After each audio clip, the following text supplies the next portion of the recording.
চড়া সুদে টাকা খাটানো, জোর করে বাড়ি দখল এবং নির্যাতনের অভিযোগে অভিযুক্ত তৃণমূল কংগ্রেস কর্মী অমরদীপ শাহকে গ্রেফতার করে মালদা জেলা আদালতে তুলল ইংরেজবাজার থানার পুলিশ। তার বিরুদ্ধে ইংরেজবাজার থানায় একাধিক অভিযোগ রয়েছে। অবৈধভাবে সুদের ব্যবসা করা, অতিরিক্ত টাকা আদায় করা সহ টাকা দিতে সময় মতো না পারলে তুলে নিয়ে গিয়ে অত্যাচার করা সহ একাধিক অভিযোগ রয়েছে অমরদীপ শাহর বিরুদ্ধে। মঙ্গলবার রাতে ইংরেজবাজারে বালুচর এলাকা থেকে তাকে গ্রেফতার করা হয়েছে এবং আজকে তাকে আদালতে পেশ করা হয়েছে।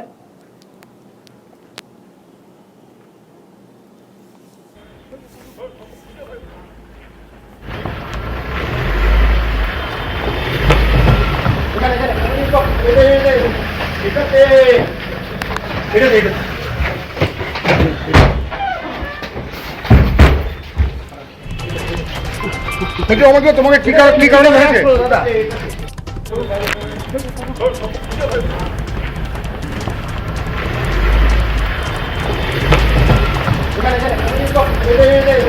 ঠিক আছে